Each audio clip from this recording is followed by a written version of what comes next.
Abbiamo appena finito l'ospedale, adesso dobbiamo uscire e andiamo alla Historical Society, quindi siamo comunque più o meno a metà gioco. Ok ragazzi, iniziamo già con una frase molto importante. Abbiamo appena finito l'ospedale, abbiamo visto Maria morire. Primissima frase molto importante: colui che non ha il coraggio di farsi guardare da oltre l'abisso non ha il coraggio di guardare dentro se stesso.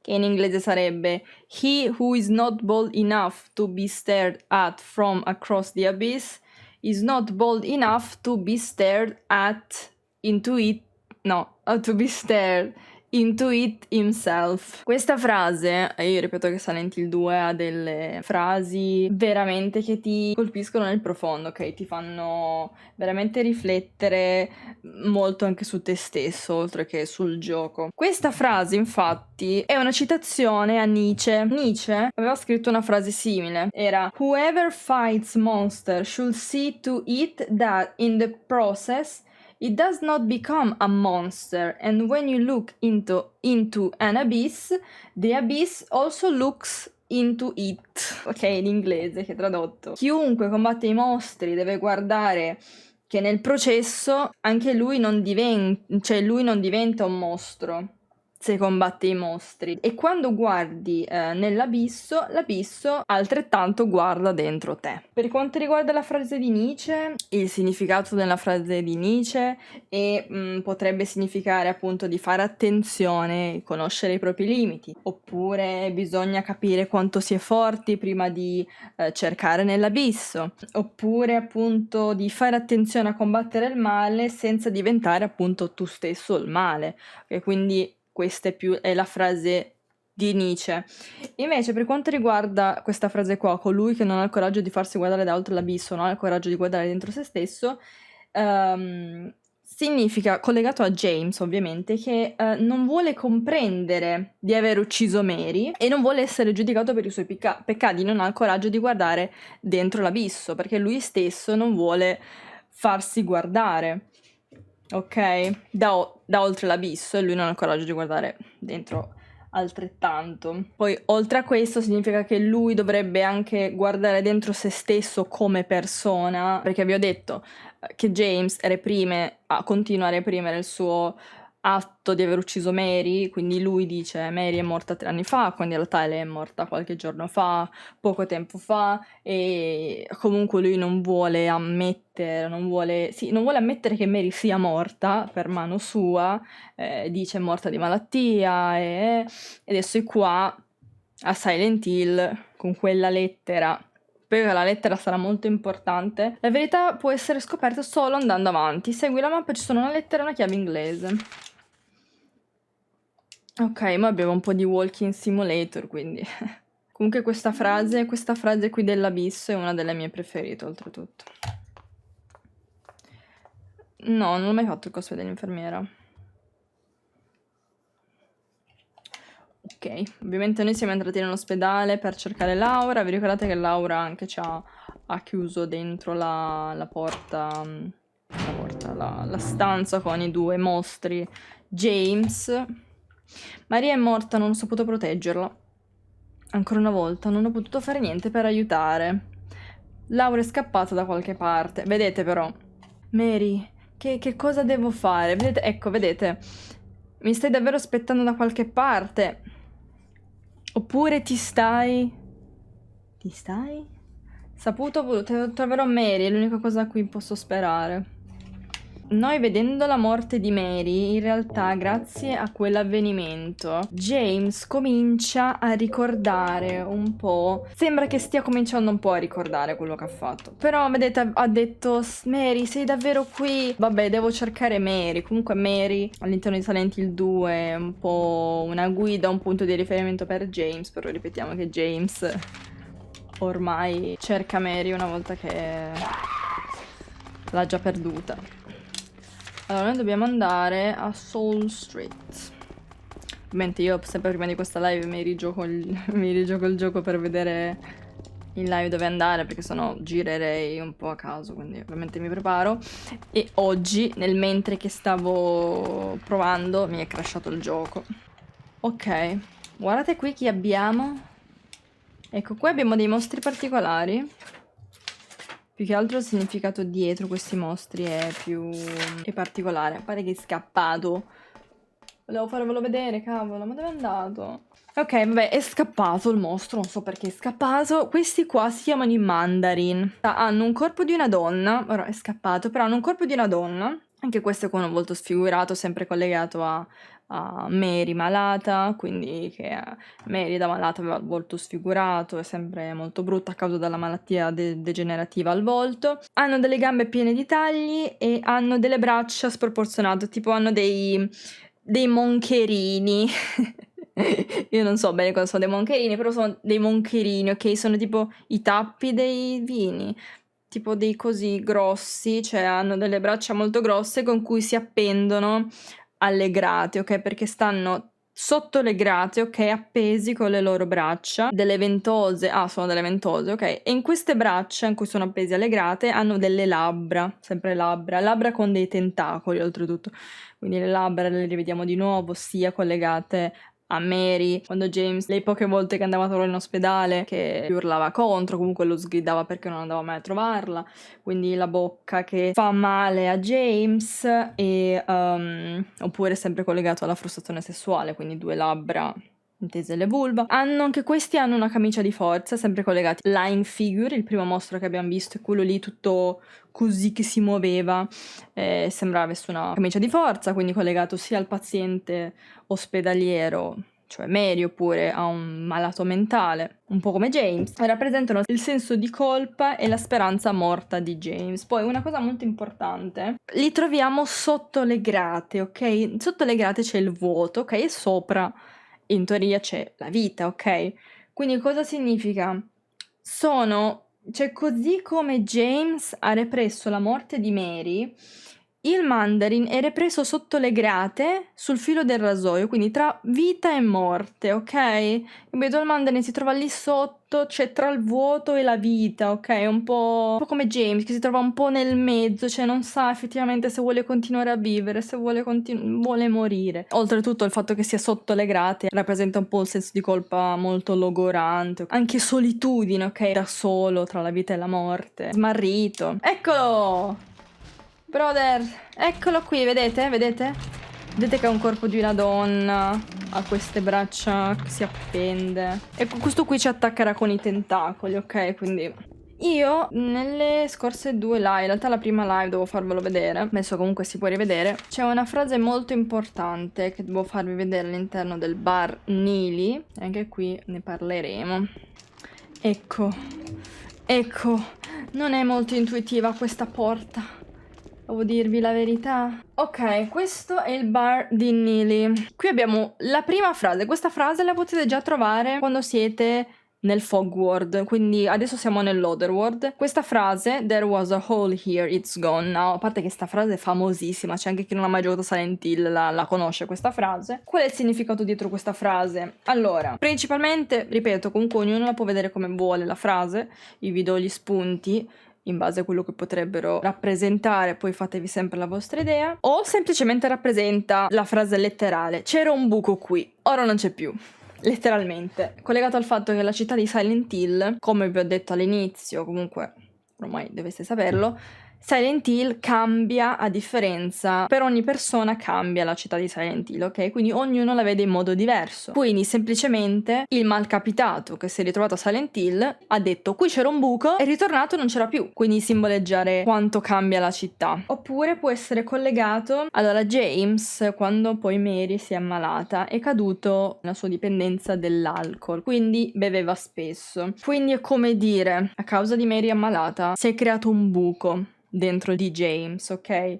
Tramite l'alcol è riuscito a chiuderlo. Ovviamente chiuderlo un po' apparentemente, ok? Potrebbe dire questo. Poi in realtà adesso non è più alcolizzato James, si è pulito. Oppure, secondo Masahiro Ito, questa frase rappresenta, cioè ricorda a James che non ha più un posto in cui nascondersi. Semplicemente. C'era un buco qui? Ora non c'è più, non ti puoi più nascondere, James, devi affrontare quello che hai fatto. Questa è la teoria, almeno quello che ha detto Masahiro Ito, che vi ricordo che Masahiro Ito, il creatore di Pyramid Head, comunque faceva parte del team Silent Hill, e è creatore delle creature, comunque ha dato molto, cioè praticamente ha creato il gioco, no?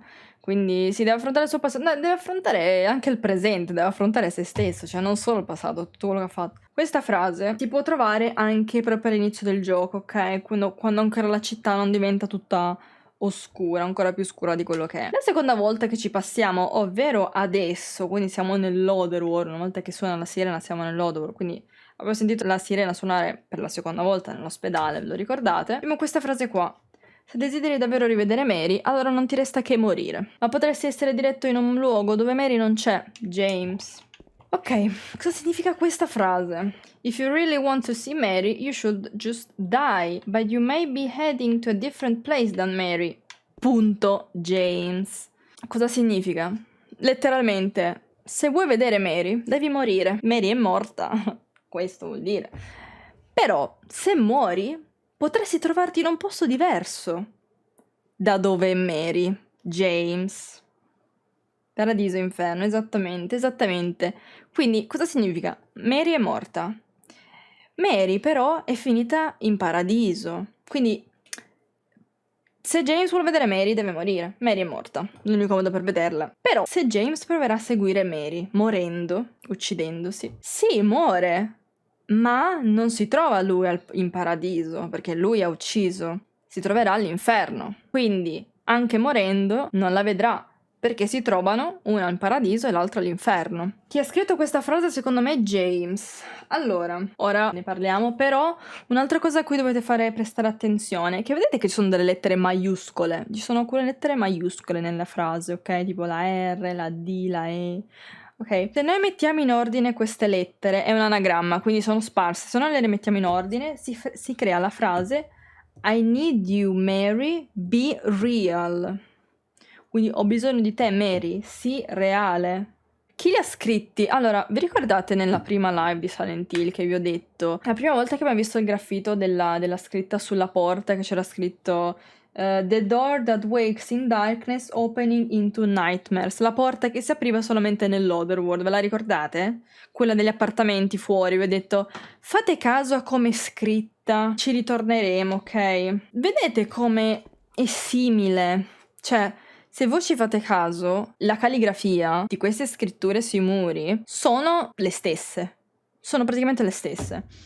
Quindi qualcuno, una persona, sta scrivendo queste frasi per la città. Chi è che sta scrivendo queste frasi? Ci colleghiamo al DLC di Silent Hill 2, quindi il Born from a Wish, quindi nata da un desiderio. Il DLC di Maria, noi non lo giocheremo in live, quel DLC ve lo citerò solamente quando serve, però qui è importante. Allora, in Silent Hill, nel DLC di Silent Hill 2, nata da un desiderio di Maria, all'interno di questo DLC c'è un personaggio particolare che si chiama Ernest. Questo Ernest parlerà con Maria. Questo Ernest parlerà a Maria attraverso una porta.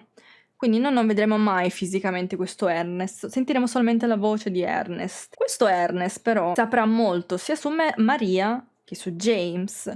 Quindi è un po' strano che sappia così tanto su questi due, poi parla Maria che in realtà Maria nemmeno è reale. C'è una teoria riguardante il fatto che questo Ernest sia colui che scrive queste frasi per la città.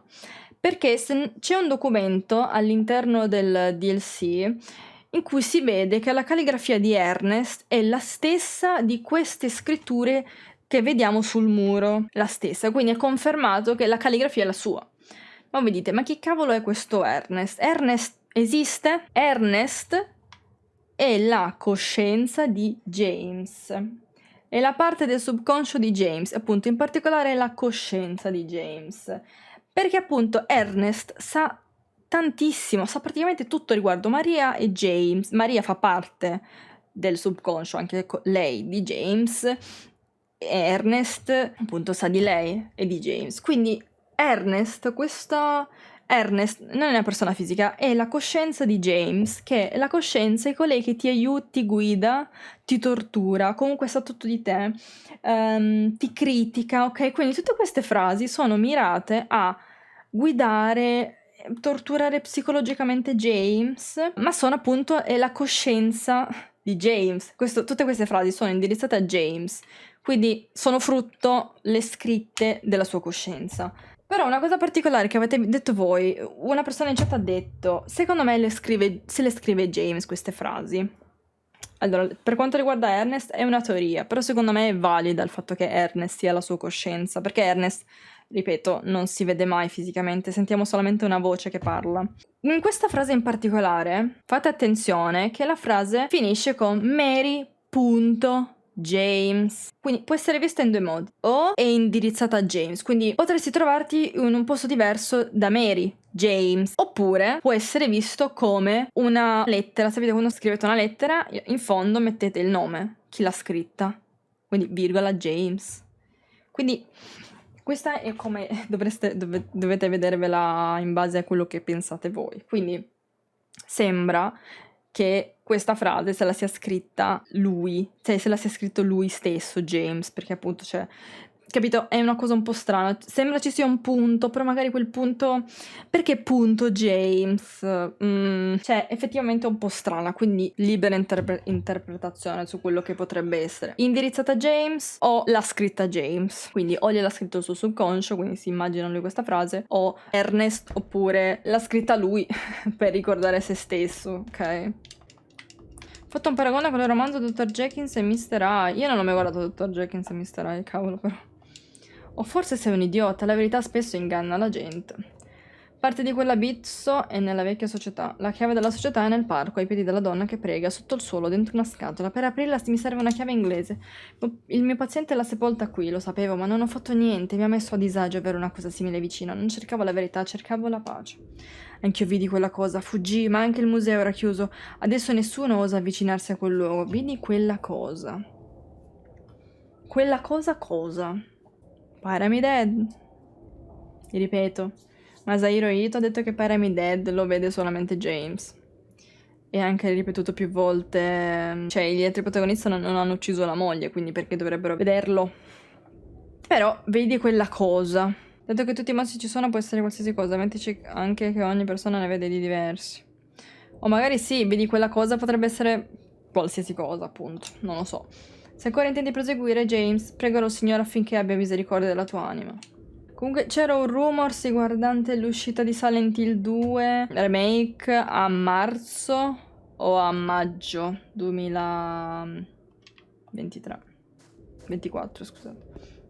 Ma sono dei rumors, non c'è ancora niente di ufficiale in realtà, quindi ho fatto questa lore run poi adesso perché comunque c'erano anche dei rumors prima che sarebbe uscito a settembre, quindi nel caso in cui sarebbe uscito a fine settembre io ho già fatto la lore run di Silent Hill 2 per prepararvi appunto all'uscita del remake. Probabilmente cioè ormai è scontato che uscirà il prossimo anno, va bene così perché in realtà se devono fare un lavoro di merda è meglio che lo fanno uscire dopo. Niente, cioè io non ho fretta per l'uscita di Silent Hill 2 remake, anzi per me può uscire anche tra 5 anni, basta che sia bello. Ecco, io vado in questa parte, non devo andare di qua, voglio farvi vedere solo una cosa in particolare. Voglio farvi vedere questo, guardate. Guardate questo cadavere quanto somiglia a James. Proprio uguale. Letteralmente lui. C'è un blocco per memorandum per terra. Scriverò tutto ciò che ho appreso finora. Forse potrà esserti d'aiuto. Se stai leggendo è probabile che sia già morto. Questo è collegato al fatto che vi avevo detto che tutti i cadaveri che vedremo all'interno di Silent Hill 2 somigliano moltissimo a James, quindi abbiamo parlato appunto la scorsa live, sia della teoria che James sia in un loop o della teoria che i cadaveri vogliano ricordare a James la morte o riguardante il finale in water, però ecco, vi ricordate questa porta? La porta che si apre nell'oscurità, che si apre negli incubi. Ora ovviamente si apre perché adesso siamo nella versione, siamo nell'Otherworld, nell'altro mondo, ecco la seconda parte della città di Silent Hill.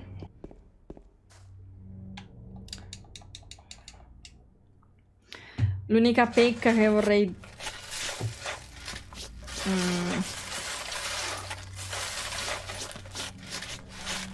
L'unica pecca di Silent Hill 2 è che ogni tanto c'è un po' di walking simulator, letteralmente diciamo che nel remake possono aggiustare questo problema qui.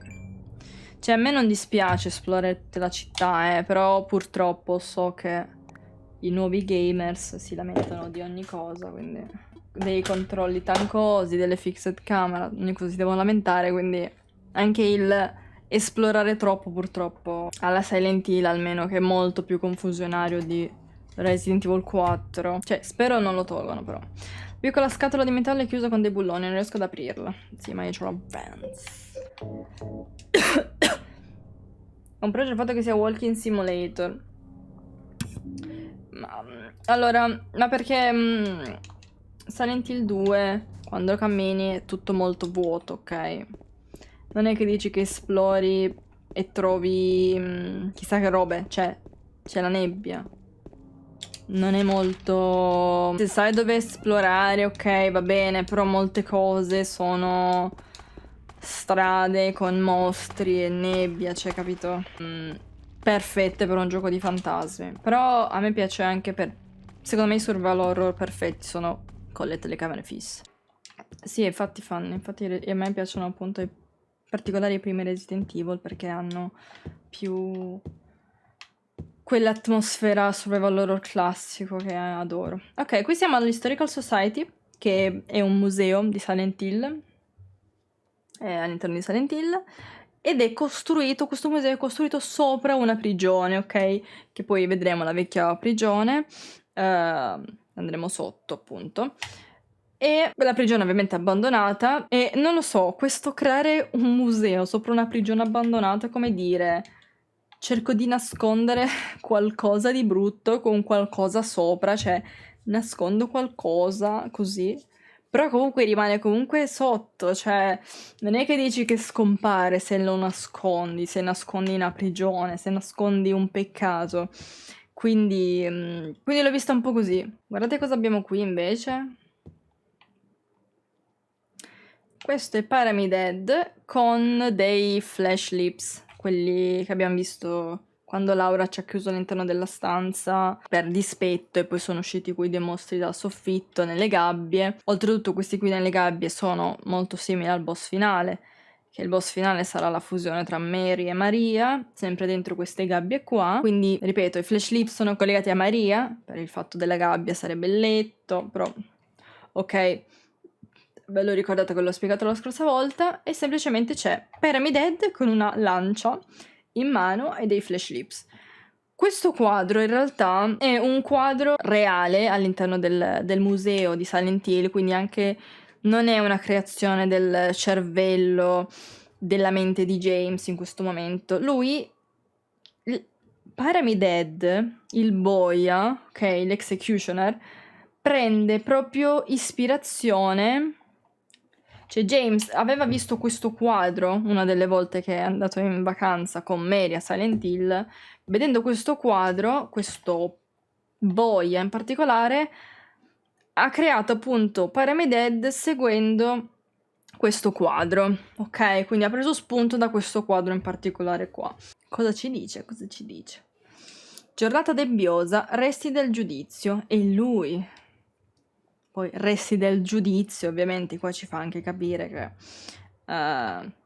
l'obiettivo di Pyramid Head è giudicare, o comunque è un boia, ok? Il boia è colui che punisce i peccatori. Poi qui abbiamo... C'è una foto appesa, miniera di carbone di Wiltse. Niente di che.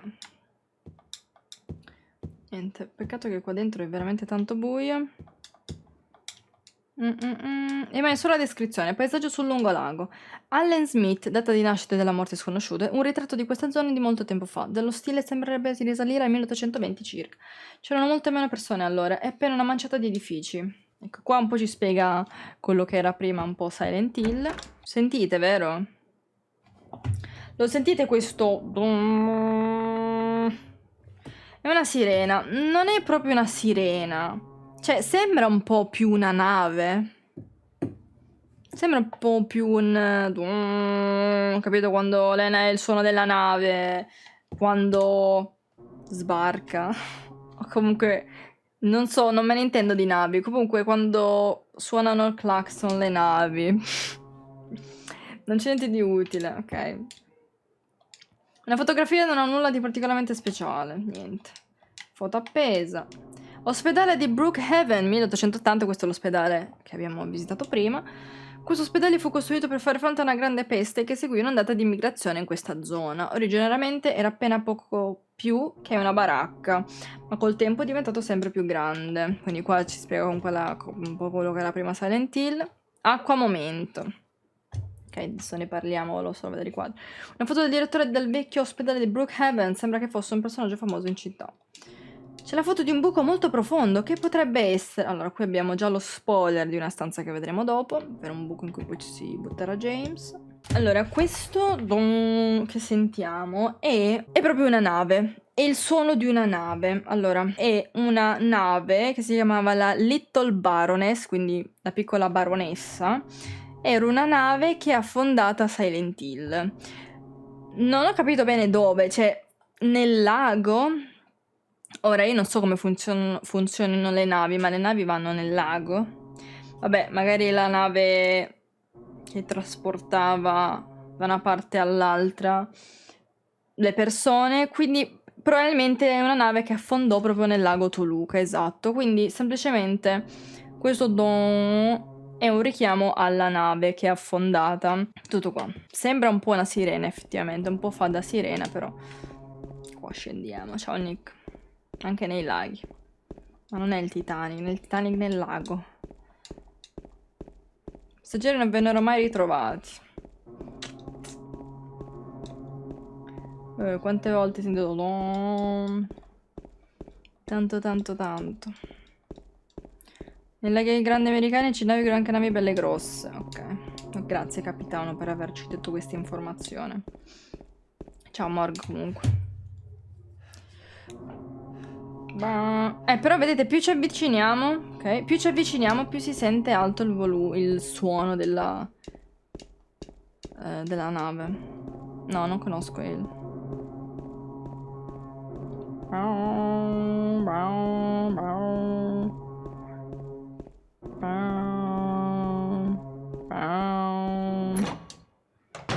Ok. C'è una specie di documento, 11 settembre 1220, prigionia numero C221. Non riesco a leggere il resto, che cos'è? Qui siamo all'Historical Society, stiamo andando verso la prigione. La prigione Ecco, vedete il quadro di prima ci faceva vedere proprio questa scena qua. Il quadro che avevo fatto notare prima, in cui c'è un buco in una stanza. E qui abbiamo altri quadri però.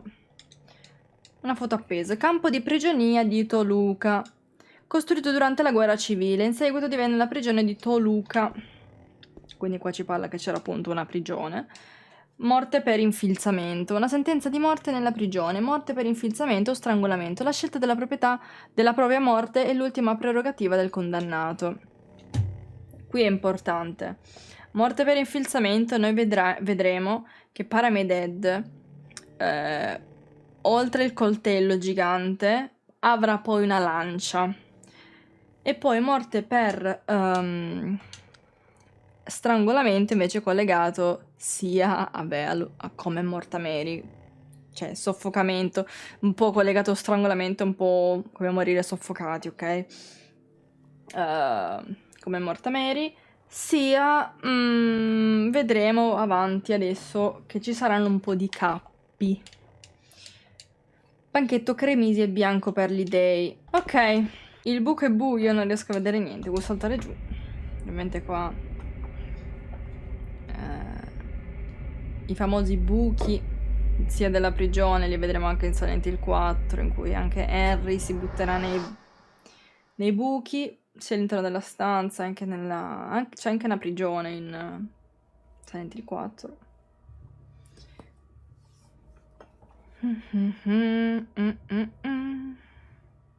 Ok, siamo caduti in un pozzo.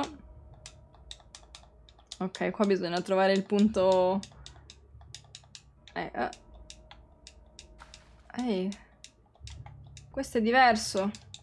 Pam! Chi non solterebbe un buco nel vuoto? Se non hai niente da perdere lo fai. Non pensi? Ecco, vedete qua che c'è l'acqua. Vi ricordate quando vi ho parlato che l'elemento predominante della Silent Hill, dell'inferno personale di James, è l'acqua? Cioè, perché appunto, indirettamente, nonostante si dica che non c'è un finale canonico, tutti i finali siano canonici, il finale in Water è quello che è un po' più valido. Ve l'ho detto. L'acqua l'abbiamo visto più volte. Abbiamo visto nel primo scontro contro Pyramid Head se ne va andando sott'acqua. Adesso nella prigione c'è l'acqua. Sulla copertina del manuale di Silent Hill 2 si vede James che tiene in braccio Mary. Quella scena si può vedere solamente nel finale in Water, quindi anche il fatto che sia su una copertina del gioco ci sia quel finale, c'è il manuale del gioco, ci sia quel finale. E poi ovviamente l'acqua, anche la nave affondata, anche sì. Poi l'acqua, come vi ho detto a inizio gioco, l'acqua ha lo stesso scopo degli specchi. Abbiamo visto inizio gioco James che si riflette nello specchio, Angela che si riflette nello specchio, quindi per quanto riguarda il riflettere dentro loro stessi, però per James anche l'acqua fa questa cosa, cioè l'acqua riflette James come fosse appunto uno specchio. Quindi l'elemento principale della Silent Hill di James è l'acqua. Anche nell'hotel vedremo che c'è di nuovo l'acqua quando andiamo nel basement. Poi fate anche caso come più andiamo giù, più tutto diventa marcio, diventa rovinato, ok? Come dire, più vai giù, più continui ad andare nel profondo dei tuoi pensieri o comunque di te stesso, più trovi buio, cioè trovi cose molto scure, trovi sempre il più marcio, più vai giù. Chiave con scrittura spirale. Mi si è spenta la torcia. Ok, ora dobbiamo riaccendere la nostra torcia con la batteria a secco. Pieno di insetti, di merdini.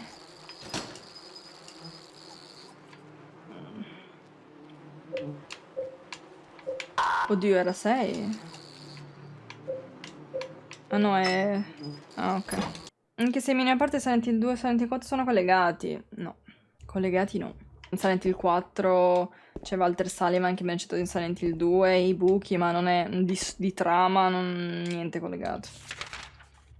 Ok, guardate anche tutto molto distorto, ok? Tutti i pensieri un po'... Significa un po' anche i pensieri tutti molto distorti, confusi. Poi comunque la morte la ritroviamo molte volte con i cadaveri che somigliano a James. Anche abbiamo visto il cadavere sulla poltrona che vede davanti alla TV. Ora non mi vengono in mente tutte le cheat in questo momento, però l'abbiamo visto più volte come la morte viene citata. È buio pesto oltre la porta. Non so dire fino a che punto si estende all'oscurità. Vuoi scendere? Si è bloccata la chat. Allora è venuta una chatroom. Boh, vediamo da telefono se...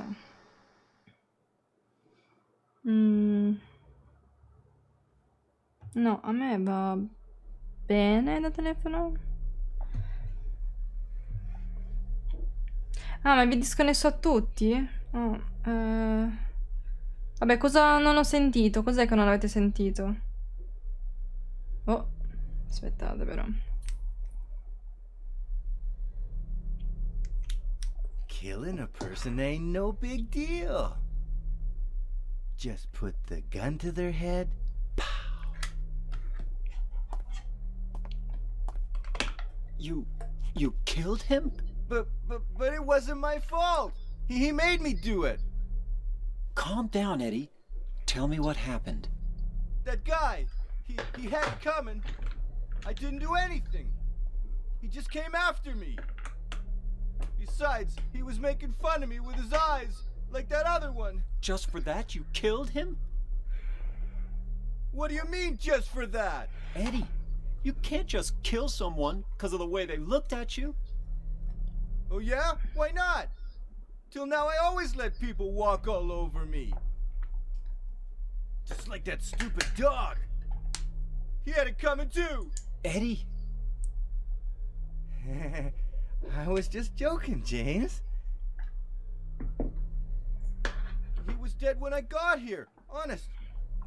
Anyway, I gotta run. You're going out there alone? Yeah. Eddie?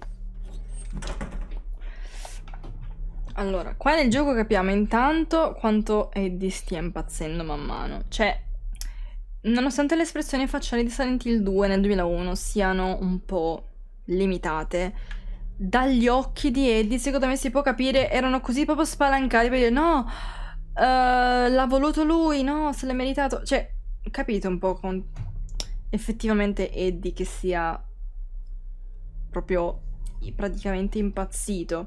Poi vi ripeto, ogni volta che troviamo Eddie troviamo un cadavere e lui sempre a dire no, non sono stato io, te lo giuro. Oppure appunto ora in questo caso ci ha detto se le meritava perché rideva di me, e anche quel cane se le meritava, mi ha guardato con quegli occhi, cioè capite come anche quanto sia pazzo dal fatto che dica quel cane mi ha guardato male. Come fai a vedere da un cane se ti ha effettivamente guardato male, cioè, capito? Cioè, dici, questo è pazzo, cioè non puoi dire veramente una cosa del genere di un cane, e poi comunque ha ucciso il cane, e da qui vediamo anche quanto la società abbia reso quello che è Eddie. Eddie dalla faccia che aveva mandato ormai non ne può più uscire, non ha detto che il cane l'ha guardato male, ha detto solo che anche il cane se lo meritava, che non migliore le cose. Sì, cioè capito, però che cosa vuol dire il cane se lo meritava? Perché? Perché rideva di te il cane, cioè capito, non vuol dire niente. Cioè capisci che semplicemente o si sta inventando scuse, cerca di giustificare se stesso nel modo più sbagliato possibile ovviamente, oppure semplicemente è impazzito. Un po' complicato. Allora, durante il gioco troveremo qua nella prigione troviamo 3 tavole. 3 tavole, che ovviamente 3 tavole collegate ai protagonisti. Abbiamo trovato la prima quando l'ho raccolta prima con Eddie, la tavola del maiale ingordo, chiaramente collegato a Eddie. Tavola di metallo con maiale ingordo disegnato sul lato. Allora, questa qui ovviamente è collegata a Eddie. Questa in particolare è la seduttrice. Questa qui l'abbiamo trovata all'interno di una doccia. La seduttrice è collegata ad Angelo, ok? All'interno di una doccia. Se vi ricordate, ovviamente Angela ha avuto appunto un passato di abuso dal padre. Il fatto di aver trovato appunto questa tavola in una doccia è molto significativo, perché solitamente le vittime di questi abusi qua allora dopo un abuso vanno a lavarsi nelle docce perché si sentono ovviamente sporche, ok, di questo atto. E poi l'ho vista anche come se le vittime di questi abusi qua è difficile guardarsi allo specchio, comunque sempre nel bagno che è un po' collegato alla doccia, vedersi nude, vedere il proprio corpo davanti a uno specchio dopo aver subito questi atti qua. Molto significativo il fatto che appunto si trovi in una doccia. Quindi niente, poi adesso troveremo anche la tavola collegata a James. In particolare è importante dove verranno messe. Ok, ma l'accendino. Ok ragazzi, qua c'è un suono molto molto particolare. Allora, guardate. C'è qualcuno? C'è qualcuno? Ah, non c'è nessuno.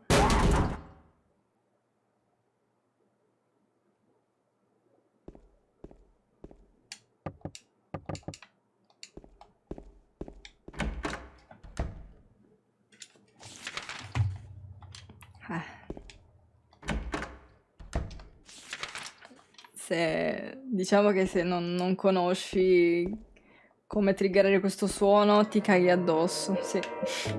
Il significato so dirvelo, nel senso si sente l'urlo di una donna che sembra che cada e muoia. È un suono molto inquietante, ecco, però. All'interno di Silent Hill ci sono molti suoni messi appunto giusto per fare atmosfera, non hanno proprio un significato preciso, però questo era molto molto inquietante. Ah, qua. Allora, qui abbiamo... Sentite che qua c'è qualcosa. Si sente che c'è un mostro, ragazzi.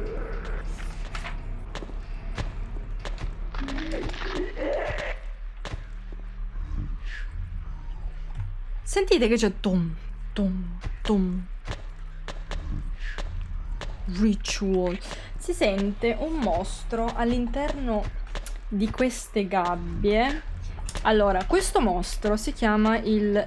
no, in realtà non hanno un nome, si chiamano i detenuti. Non questi. Non questi. No, questi ci distraggono un attimo. Questi qua che fanno ton. Questi qua che sentiamo non hanno un... vediamo se riesco a... Ecco, vedete? Non hanno un nome, si chiamano i detenuti. Sono all'interno di una gabbia. Vedete che James può mirarli e possiamo anche ucciderli in realtà, però non vediamo la loro forma. Sappiamo solamente che sono due mostri. Sono due mostri dentro la prigione, in una cella, chiusi in una cella. Non si sa perché siano chiusi in una cella. Si possono uccidere, non faranno del male a James, però.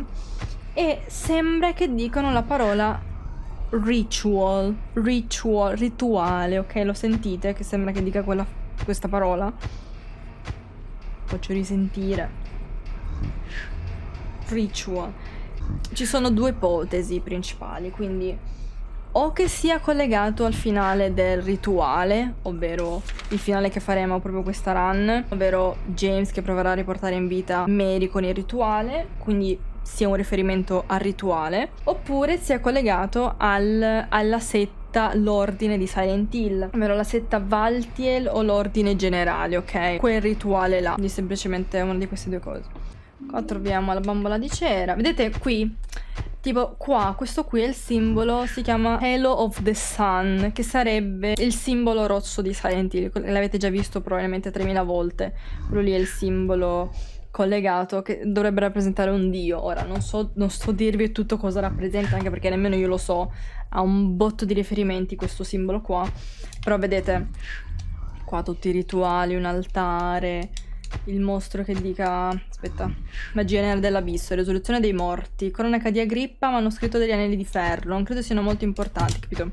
Questo è veramente collegato al finale Rebirth.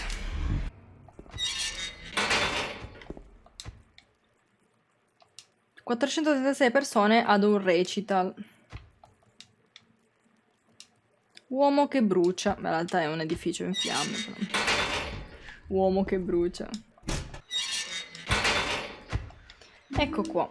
Tavola dell'oppressore. Ovviamente l'oppressore è James. Questa tavoletta invece dedicata a James. Vedete? Che James e poi c'è una donna. Ovviamente rappresentano James e Mary.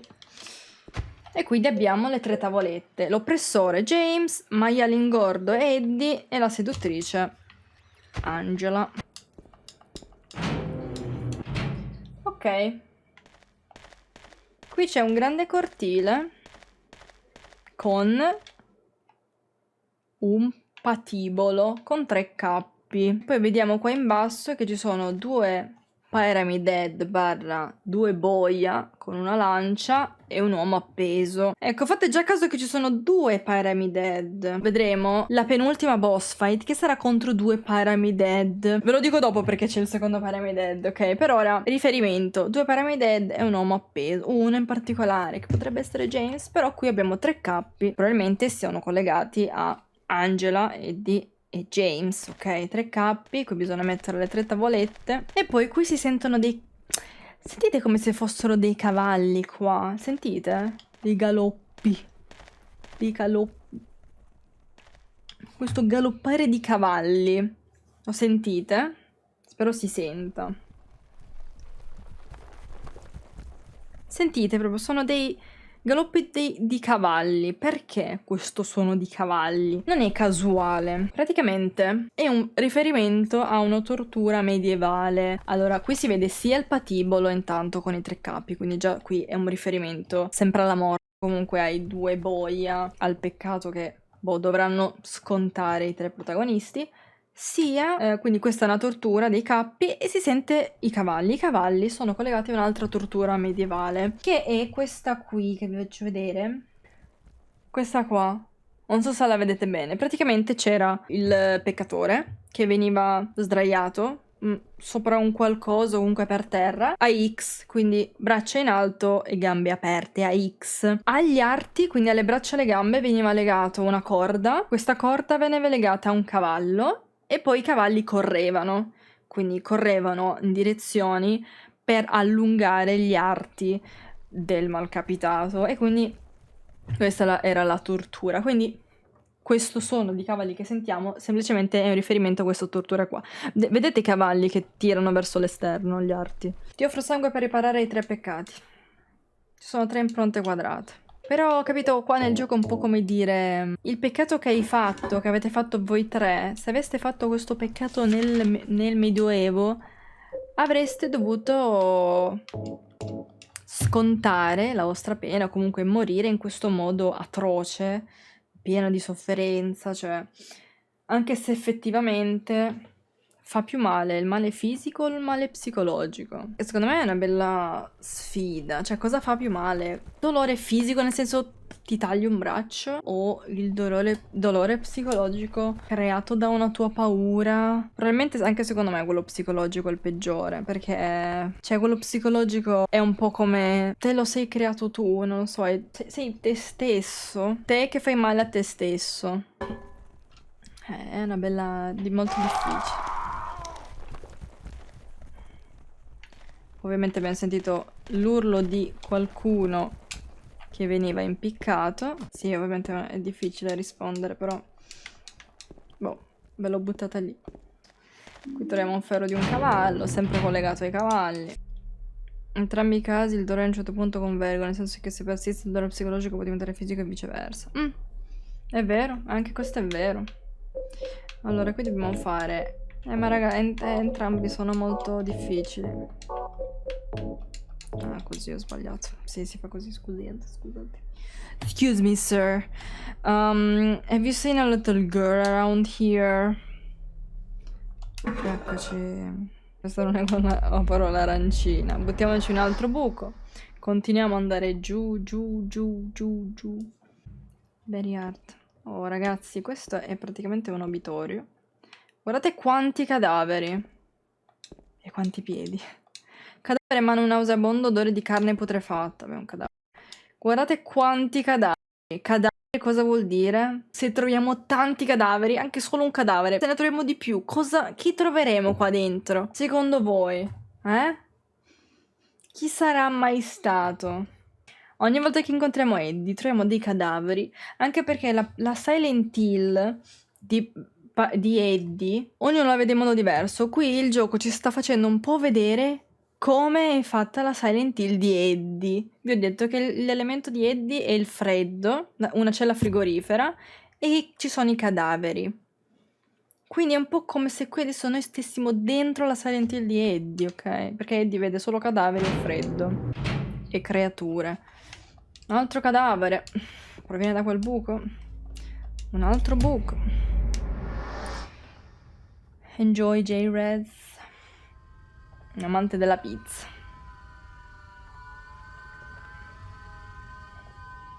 Qui siamo...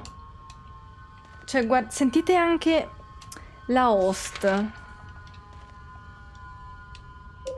Sentite quanto proprio stiamo andando giù e quanto tutto diventi distorto. Più andiamo giù dentro la psiche di James. Angosciante, sentite? Proprio fa male quasi a sentire questo suono. Sì, un po' come se fosse condivisa, sì. Anche se in realtà in Silent Hill 2 non è condivisa. Cioè, noi non lo vediamo in modo diverso Silent Hill. Però ogni tanto il gioco ci mette il punto di vista solamente al giocatore. Cioè, non tutto quello che vede James lo vede anche lo non tutto quello che vede lo spettatore lo vede anche James. Lo vedremo sia nella scena finale con Angela sulle scale, il fuoco. Cioè, il fuoco lo vediamo solamente noi. Cioè, James lo sente solo. Lo vede Angela e lo vediamo noi. Qui io l'ho visto anche un po' la stessa cosa, nel senso, vedere un obitorio pieno di può darsi che magari lo vediamo solamente noi per farci capire che noi stiamo entrando all'interno dei pensieri più scuri di James, stiamo un po' entrando anche in quelli di Eddie, anche perché adesso ci sarà la boss fight contro Eddie. Ok, ora, qui abbiamo la mappa. La mappa si costruirà, verrà disegnata, non abbiamo una mappa mappa cartacea già pronta in questo caso, abbiamo una mappa che man mano che vediamo uno spazio verrà disegnato da James sulla mappa. Qua l'ho visto un po' come James man mano che appunto entra nel suo passato, riflette dentro se stesso, guarda dentro se stesso e ricostruisce quello che ha vissuto, quello che deve imparare, quello che deve, per cui deve essere punito, o comunque ricostruisce tutta la sua mente, ok? Perché questo è un labirinto, no? Questo sarà un labirinto, quindi man mano ricostruisce. È un po' come tutto il gioco, no? Che funziona così. James che ricostruisce e arriva tramite un labirinto che è Silent Hill, tutto quello che vede, per arrivare al suo obiettivo, ovvero ricordare quello che ha fatto e pentirsi e essere punito per quello che ha fatto. Quindi viene ricostruita tutta la mente di James. Però vedete, in questo labirinto ci sono i mostri.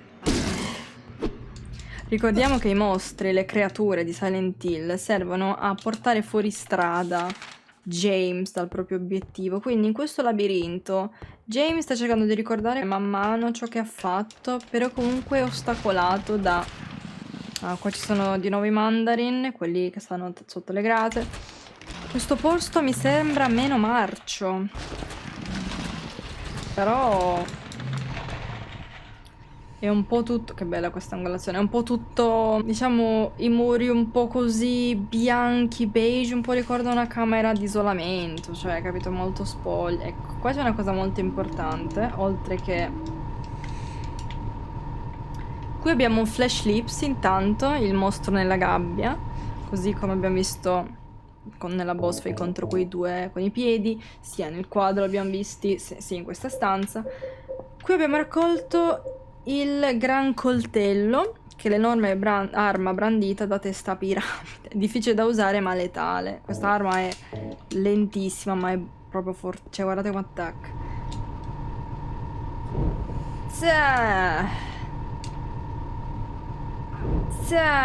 Allora, piccola curiosità, guardate qua sopra che ci sono delle forbici. Cioè, perché ci sono delle forbici su questo...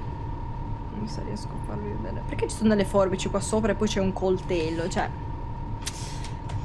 Allora, perché Masahiro Ito ha detto che inizialmente l'arma di Pyramid Head non doveva essere un grande coltello, questo che raccogliamo qua. Doveva essere una forbice. Cioè, una forbice composta da due parti, ok?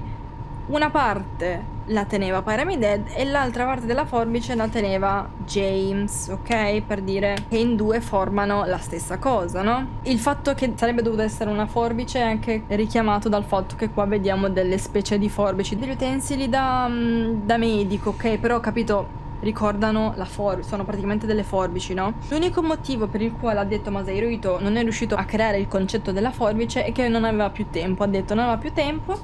E poi c'era anche una diceria riguardante il fatto che, non so se sia vera questa cosa, ma all'interno dello studio di Silent Hill ci fu un salto alla corrente, ok? All'interno degli studi, quindi a causa di questo salto di corrente moltissimi progressi all'interno del gioco vennero persi, hanno dovuto rifare molte cose da capo e appunto molte cose vennero perse. Poi rifare tutto, magari alcune cose che erano già state create non c'era più tempo per ricostruirle e quindi si dice che a causa di questo molte cose all'interno di Silent Hill 2 vennero perdute e che appunto alcune cose non vennero poi più ricreate. Non si sa se è vero, non si sa se è vero, non ci sono delle prove reali riguardo questo avvenimento, però. Ah! Cambero, c'è lui! Ah, giusto, qua c'è Pyramid Head con la lancia, che vedete io gli ho rubato il coltello, sono diventato io Pyramid Head. Ora io ho il peccato in mano, ora io mi porto dietro il peso del coltello. Ora Pyramid Head ha una lancia, così abbiamo visto Pyramid Head che aveva la lancia sia nel quadro, capito? E sia nel patibolo, no? C'erano due Pyramid Head con le lance. Io me ne vado. Ciao. Vedete di nuovo l'acqua, elemento molto ricorrente. No, raga, questo enigma non me lo ricordo come si fa. Ok, sinceramente non me lo sono segnato, devo dire la verità. Lo faccio a caso.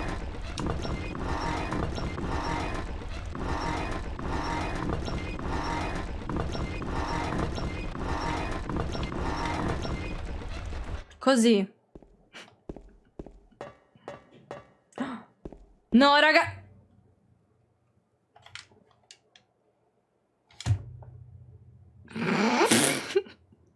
Ho fatto a caso, ragazzi. Shh. You're alive! Maria, I thought that thing killed you. Are you hurt bad? Not at all, silly. Maria? That thing, it stabbed you.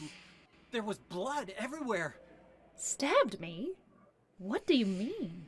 It chased us to the elevator, and then James, what are you talking about? just before, don't you remember? James, sei impazzito? James, honey, did something happen to you? After we got separated in that long hallway? Are you confusing me with someone? Are you confusing me with someone else? You were always so forgetful. Remember that time in the hotel? No, tesino. Maria? You said you took everything, but you forgot that videotape we made. I wonder if it's still there. How do you know about that? Aren't you Maria? I'm not your Mary. So, you're Maria. I am. If you want me to be. All I want from you is an answer. It doesn't matter who I am. I'm here for you, James. See? I'm real.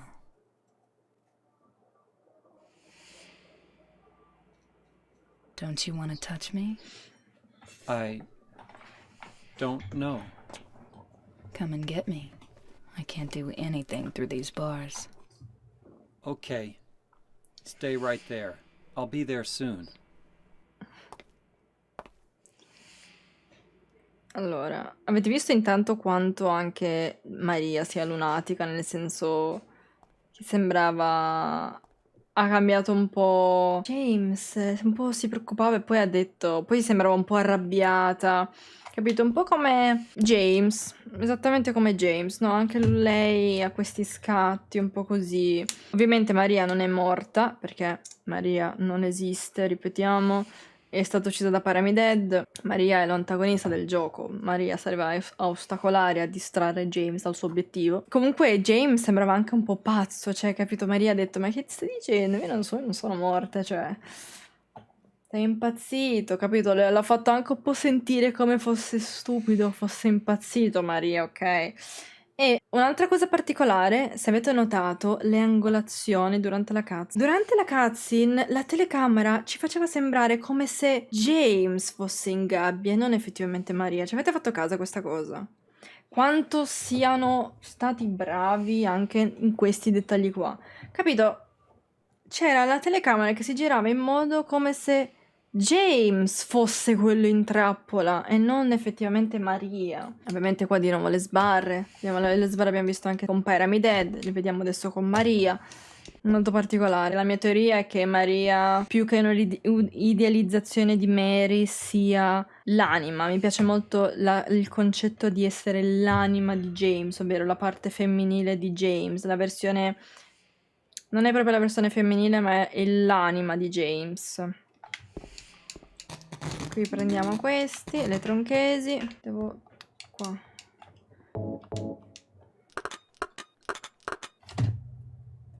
ASMR. Guarda James che sembra che stia correndo così. Oh, l'ho trovato! Ehi, c'è un giornale per terra. È macchiato di qualcosa che sembra sangue ed è parzialmente leggibile. Il corpo di un uomo più tardi identificato come Thomas Orosco. Sapete Angela come si chiama? Angela Orosco. Angela, ve l'ho detto. padre. Ora, in questo giornale leggiamo che un certo Thomas Orosco, il padre di Angela, taglialegna di 39, minchia, poi 39 anni, cioè Angela ha 19 anni e lui ne ha 39, cioè a 20 anni, cioè, è stato trovato sdraiato a faccia in giù, in mezzo, morto. Probabile causa del decesso, diverse ferite da coltellata dalla parte inferiore del collo e dalla parte sinistra del torso, inflitte da un'arma tagliente. Angela ha ucciso il padre con il coltello, insanguinato, che abbiamo visto quando vediamo Angela sdraiata sullo specchio, davanti allo specchio. L'ora del decesso è stimata tra le 23 e mezzanotte. In base ai segni di lotta nella stanza e l'assenza di un'arma del delitto, la polizia lo considera un caso di omicidio e delle indagini. Inoltre, poiché è stato rinvenuto del denaro nella stanza del signor Orosco, ha avuto episodi di ubriachezza e di violenza in passato, la picchiava Angela, ovviamente la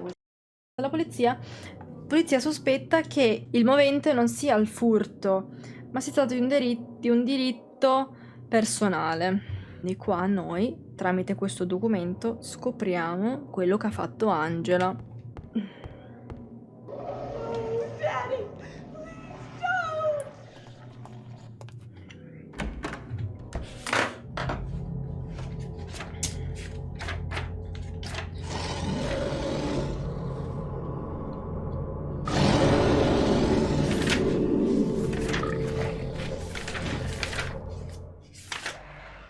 Questa stanza, ovviamente avete sentito, abbiamo letto il giornale, abbiamo visto Angela dentro la stanza. Dice no papà no, già vedete la stanza formata da questi buchi, capito, che vanno con delle cose che vanno avanti e indietro. Ovviamente questo simula un rapporto un buco, tanti buchi, per dire capitava pure più volte. Poi vedete tutta la stanza e questa pelle rovinata, questa pelle tutta grigiastra, ok? Sempre collegata al fatto di nudità o comunque pelle, il modo in cui avveniva il rapporto. E il mostro, questo si chiama l'Abstract Daddy, questo mostro qua, che è composto da, ovviamente la manifestazione del padre, dell'odio che aveva Angela sul padre. Cosa rappresenta? Allora, intanto è dentro una cornice rettangolare, che questo qui dovrebbe, così come abbiamo visto i flash lips che sono dentro la gabbia che rappresentava il letto, anche questo qui, questa cornice qua rappresenta un letto però in questo caso in cui avviene un rapporto tra due figure. Infatti quelle due robe che vediamo sopra sono due creature messe una sopra l'altra, quello sopra è il padre, ok, e quella sotto invece è Angela. E nel mezzo della ovviamente sono anche questi ricoperti da questa carne questa pelle putrida, così come la stanza. Anche questo mostro ha una bocca, cioè sia rappresenta una vulva che un pene, tutte e due le cose, ovviamente, perché uomo e donna, ok? Avete capito un po' cosa significa questa stanza? È molto brutta da vedere come è stata rappresentata, le urla, in realtà si sentirà anche la figura sotto delle due che urlano, molto pesante, ok? Però una cosa che, se ci avete fatto caso, io vi ho detto che ogni persona vede in modo diverso Silent Hill, quindi com'è possibile che James veda un mostro collegato ad Angela? Cioè, perché vi ho detto che questo mostro è principalmente collegato ad Angela e quello che ha passato, quindi perché lo vede pure James? Non è casuale, non è casuale. In questo caso lo vediamo chiaramente che intanto James lo vede, perché lo stiamo combattendo, quindi non è una cosa che vede solo lo spettatore. James lo vede perché questo mostro viene collegato anche a lui. Infatti, per James, questo Abstract Daddy, che si chiama questo mostro qua, lo vede perché rappresenta la che ha fatto James su Mary. Cioè, quindi non è lo stesso che ha subito Angela, però il fattore è collegato anche a James, quindi questo è il motivo per il quale lo vede anche lui. Molto particolare. Può anche essere collegato anche alla frustrazione sessuale, in realtà, anche. però io la vedo un po' più come abuso di James su Mary, come se James avesse voluto prevalere su Mary, quindi sopra Mary, che si trova in posizione di svantaggio, uccide. Ma vede anche la stanza, perché comunque anche la stanza è un po' collegato all'abuso, capito? Vedete com'è fatto? Cioè, vedete com'è fatto che è anche un coso lungo, capito? Un po'.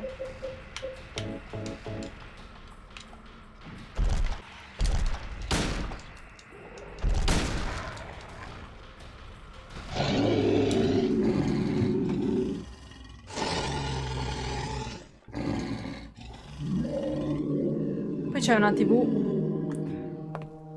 Are you okay?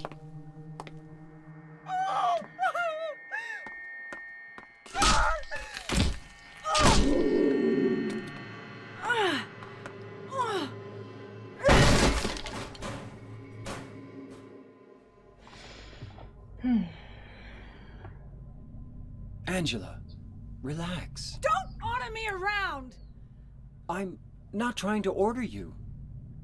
So what do you want then? Oh, I see. You're trying to be nice to me, right? I know what you're up to. It's always the same. You're only after one thing. No, that's not true at all. You don't have to lie. Go ahead and say it. Or you could just force me. Beat me up like you always did. You only care about yourself anyway. You disgusting pig.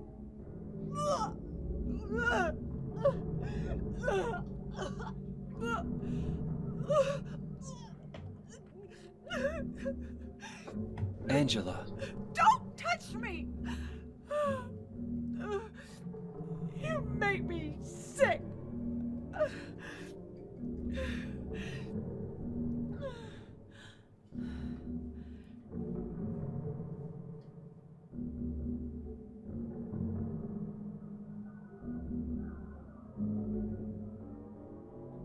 You said your wife Mary was dead, right?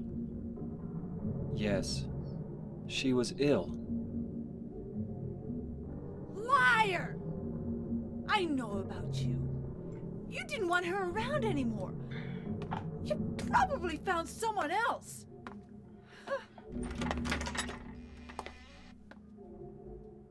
That's ridiculous.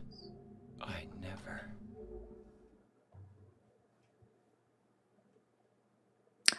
Angela non ha un parent dead. Parent dead è collegato solamente a James.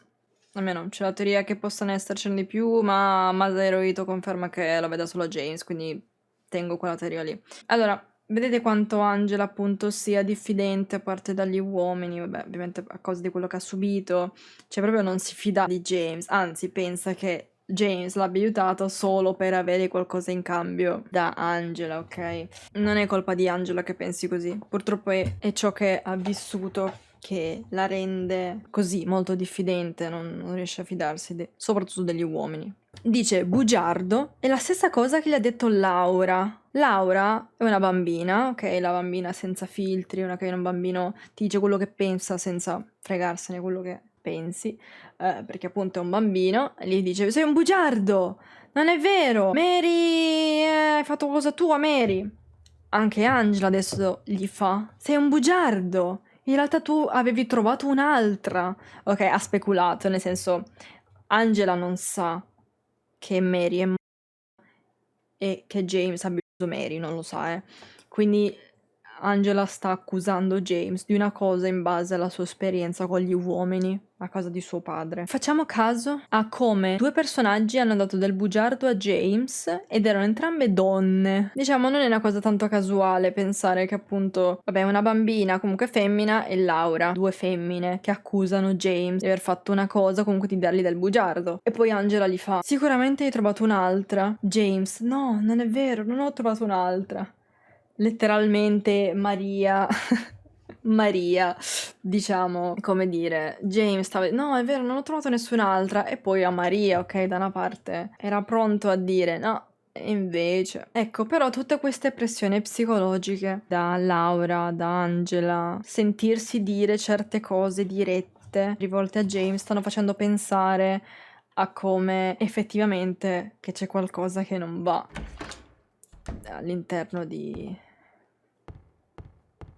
se stesso. Comunque sta man mano cercando di ricordare. Poi qui è pieno di giornali. Questa è la data di oggi. Ah già, questa. Ah, cavolo. Ok. Ok, qua abbiamo un enigma particolare. Allora, non entrerò nello specifico dell'enigma. Poi ripeto che tutti gli enigmi di Silent Hill 2 cambiano in base alla difficoltà degli enigmi. Quindi io adesso gli enigmi in normale e ognuno... Adesso vediamo com'è. Abbiamo 6 cadaveri. Se faccio coperta un pezzo di carta sopra c'è scritto qualcosa. Quest'uomo è stato impiccato per falsificazione. Giustizia e vendetta sono state fatte. Falsificazione. Truffa, incendio doloso, rapimento, furto e omicidio. Ok, qui abbiamo 6 cappi. Vi ricordate anche prima, a inizio live vi ho detto, ricordatevi anche i cappi, la tortura, la morte per impiccagione, soffocamento, abbiamo visto anche sul patibolo i cappi. Qui abbiamo morti appesi all'albero delle pere. Quanti ti riesce a vedere? Lingue ormai blu e volti dal grigio pallore, guardandoli dondolare non sentono più alcun dolore. Il primo c'è il macellaio locale e lo ha fritto in padella con un po' di guanciale. L'ha dato in pasto ai suoi ospiti a cena, che se lo sono gustato fino all'ultima vena. Un altro armato di sorriso caramelle della strada e rubava delle povere bambinelle a dei veri e propri barba blu, le vendeva in schiavitù. Durante la notte si è intrufolato, ma il ladro è rimasto fregato. Si è ubriacato lo scemotto e l'indomani si è svegliato galeotto. All'artista certo non manca l'impegno, sforna banconote senza ritegno, ma la pioggia in flagrante l'ha colto quando l'inchiostro che usava si è dissolto. Per avere le tasche piene ruba l'oro che non gli appartiene, nascosto il suo bottino, scappa nella notte il furfantino. 3 case bruciano come aere, lo sceriffo non sa che fare, vede un forastiero in città, lo rinchiude e gli toglie la libertà. Morti appesi all'albero delle pere. Quanti riesce qua, si ripete, ok. E niente, praticamente, questo enigma come funziona? Questo enigma, praticamente devi trovare chi è l'innocente. Ci sono 6 persone, 5 colpevoli e una innocente. E l'obiettivo per andare avanti nell'enigma è trovare chi è l'innocente in questo racconto che abbiamo visto. Cosa rappresenta a livello di simbolismo questo enigma? Praticamente le 6 persone, i 6 cadaveri che abbiamo visto nell'altra stanza sono il numero delle persone all'interno di Silent Hill. Qui abbiamo Eddie, Angela, James, Maria, Mary e Laura. Quindi questo rappresentano. Uno è innocente. Chi è l'innocente? Allora, Mary viene contata come colpevole da una parte perché non è pienamente, cioè ovviamente non ha fatto peccato a livello di James o Angela che hanno ucciso delle persone, anche Eddie, non hanno fatto quello. Però hanno un peccato, anche Maria serve, capito, porta fuori strada. Vabbè, comunque Maria fa un po' la provocatrice, conta come peccato quasi.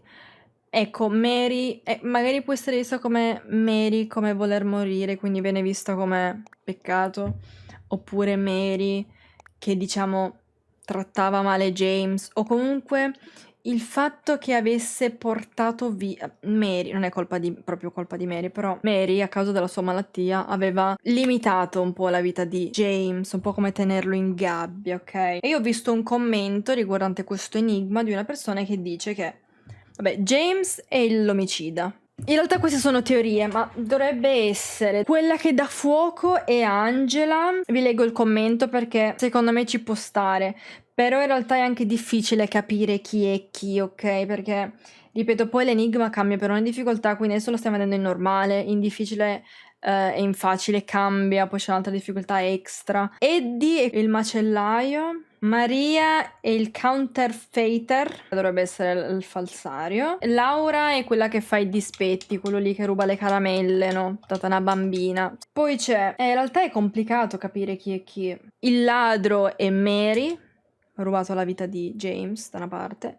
L'artista che sforna le banconote, Maria, la falsaria. Comunque Maria non esiste, fa finta di essere reale, capito? Vabbè, in realtà forse non c'è in questo, nella difficoltà normale, però c'è anche un omicida. Credo in difficile ci sia anche l'omicida, e l'omicida è James. Ah, l'innocente è il forestiero, perché non si sa che ha bruciato la casa in realtà. Cioè, qualcuno ha dato fuoco alla casa, però è stato accusato uno che non è stato, capito?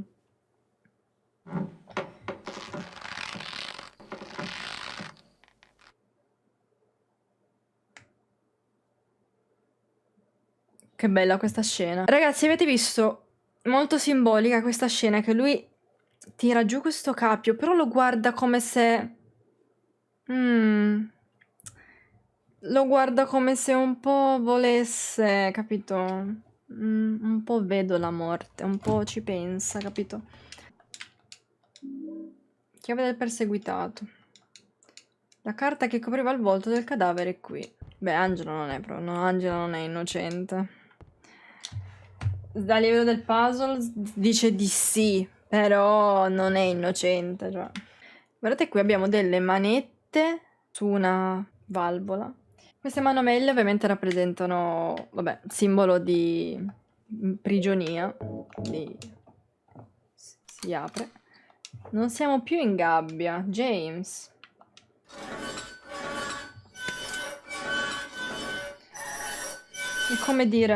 È come dire, James, aprendo questa gabbia, non è più imprigionato. Qual è effettivamente il modo per non essere più imprigionato dentro se stesso? Ah, cazzo, devo vedere la... ho sbagliato, scusate. Se ci fate caso c'è scritto 208, leggete? Avete letto? Maria? 208 la stanza. Maria, no. What happened to you?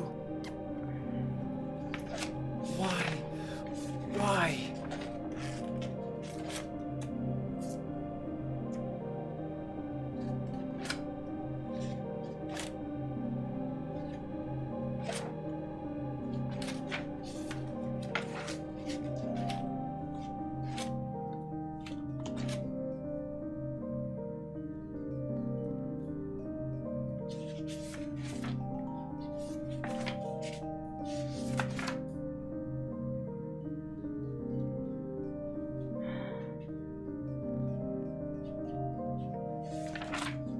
Mary.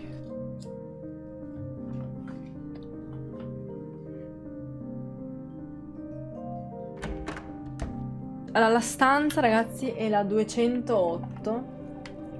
Vedete? Non me la fa mirare bene, ma è la 208. L'ho già detto che il numero 208 viene ripetuto più volte all'interno del gioco, perché si pensa essere la stanza d'ospedale in cui veniva curata Mary. Ora, di nuovo la stanza 208 e vediamo Maria morta. Della stessa malattia che è morta Mary, quindi sempre collegato a Mary, ovviamente. Ovviamente James qua ha visto Maria morta della stessa modalità in cui stava per morire Mary, perché poi l'ha vista lui di quella malattia lì, e ovviamente ha ripensato a Mary, quindi sempre qua sta pensando sempre più a Mary e stiamo avvicinando sempre di più, dai. E poi ecco un'altra cosa, la stanza 208 l'abbiamo vista anche negli appartamenti. Negli appartamenti, nella stanza 208 è quella stanza in cui se provi a aprire la maniglia, poi c'è qualcuno che prova a uscire cercando di aprire la maniglia violentemente da dentro, capito? Sa la malattia. La malattia non si sa, si crede se sia il cancro, una roba del genere. Specificamente non si sa quale sia. Allora, qua è anche molto importante. Noi abbiamo visto l'apertura della gabbia con le manette, l'abbiamo aperta, come dire, sei fuori. Ma ora siamo in un cimitero, ok? Con delle tombe. Ma le tombe di chi? Eddie Dombrowski. Eddie. Angela. James Sunderland. Ce n'è ancora una. Walter Sullivan.